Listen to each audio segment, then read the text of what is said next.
Oh my goodness. Hi, son. Dad, what's wrong? I'm trying to work out how we can build this project back home in Zambia. Ooh. Didn't you know you can remotely build this project while you're living in the UK? Can we? Yes. Ooh. I'll try and find out. Let's see. Join us in the video as we look at you can build this project while in the diaspora.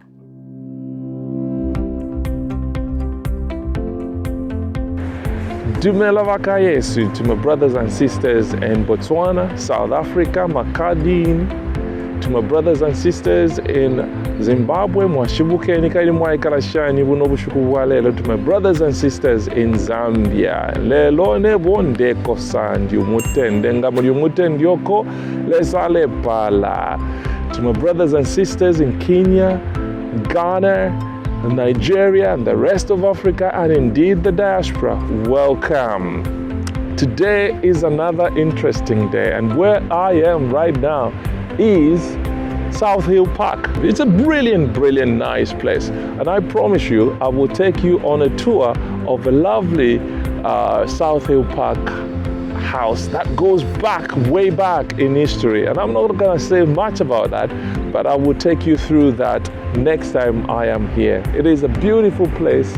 There is a lake down there and it's all frozen, and you could see birds flying up and about there. I don't know whether there's fish, but it's beautiful. The lake is all frozen. It's very cold today. So today I have something great, and I will be talking through this as we go through this, and I hope you will enjoy this. And remember to hit that like button, subscribe, and smack that bell. Together we can do this. Today I'm going to be looking at something that I thought is, you will benefit from, or possibly maybe what this is all about. And as we've been looking at this series, how to build in Zambia while living in the diaspora. Hey, you see me holding, it's very cold. Before I just get on, if you look at the lake here, it is so frozen. It is really cold, but the sun is shining, so which is really great. But hey, let me crack on and just talk to you guys about what I wanted to share with you today. Now, we've been looking at this series, how to build in Zambia while you're living in the diaspora. And I thought to myself, we've covered quite a lot. And so today I just wanted to look at how you can monitor your project remotely. Because obviously you are building in Zambia while you're living in the diaspora. And so how can you do this? And I thought to myself, you know what?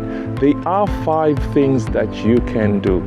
Some of those, the 5 things that I will probably mention, some of those you don't need to look at them. You probably might be running a big project, and so you probably might say to yourself, nah, that's not for me. But these are things that you can do. So the first one to crack on with this discussion today is actually the use of project management tools, computer programs. Now, you say to yourself, you know what, I'm just building my house, but why should I do this? Well, you might not need to do that. But if you're running a project, because what we are doing is we're not just building a house. You might be building a lodge, a resort, like the brother that we looked at, the video that I shared last week. So you might need to have sophisticated systems that you can use. And project management tools are very important. And what I can give examples of these tools that you can use, such as Microsoft Project. If you are in the UK, you'll find that largely most of the big construction companies use what is called P6. Now, these tools, what they actually do is they're able to help you track progress on site, be able to track milestones, and be able to successfully identify or justify if you are in delay. So you checking progress on site, you are able to flag up milestones and key dates that you can flag up using this tool, and you should be able to every month or every week be able to review where you are. So this was the starting point, or this is the baseline. The baseline being the original program, and you can track that to see how far you are against that baseline. So that possibly might not apply to you, but it certainly is a very good tool that you could use if you are building remotely or you are actually on site. The second thing that I would probably say, and hey, you can never run away from this. I know this is very expensive. It's actually regularly visiting sites. And you say to me, Calvin, it is very expensive. And that's the reason why I'm not building. It's because it's very far from Zambia. And I'll say, yes, it is very far, but you can plan these visits in such a way that I'll give an example. When I was building flats, my first trip was in October. I planned the works to start in the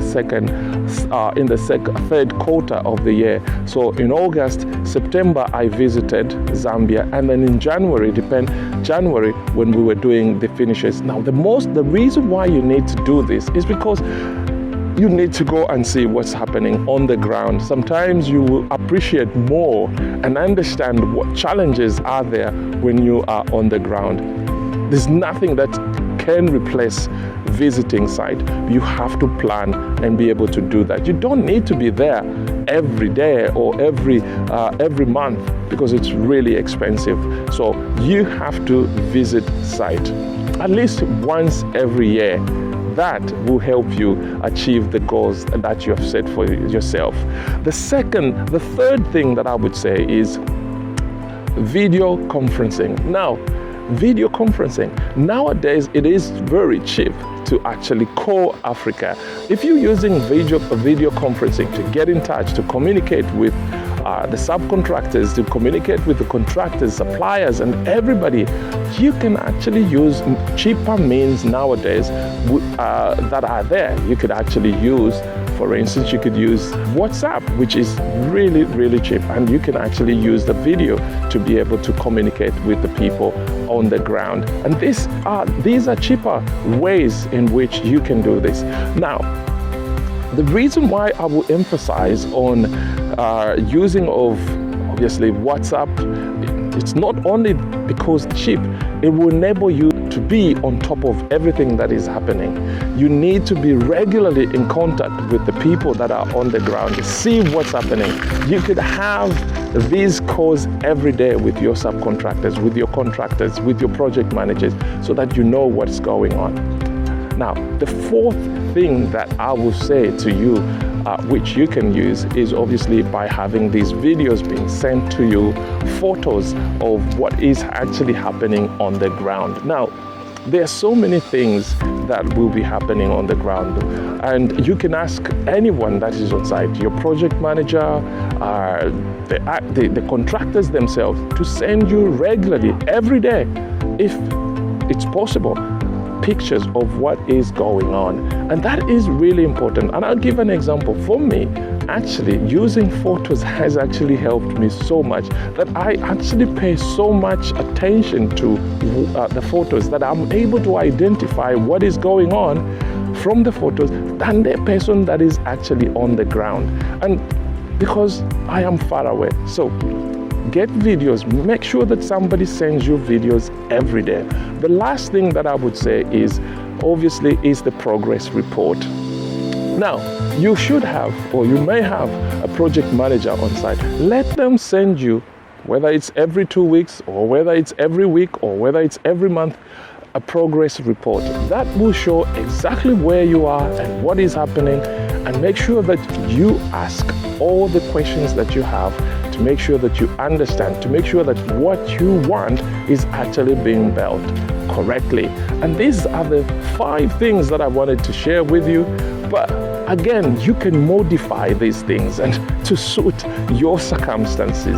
And whether you've got a project manager or whether you've got relatives that are managing the project for you, a contractor that is managing for you, these 5 things that I've shared with you will apply. But you can change. You can pick which ones you think suits your situation.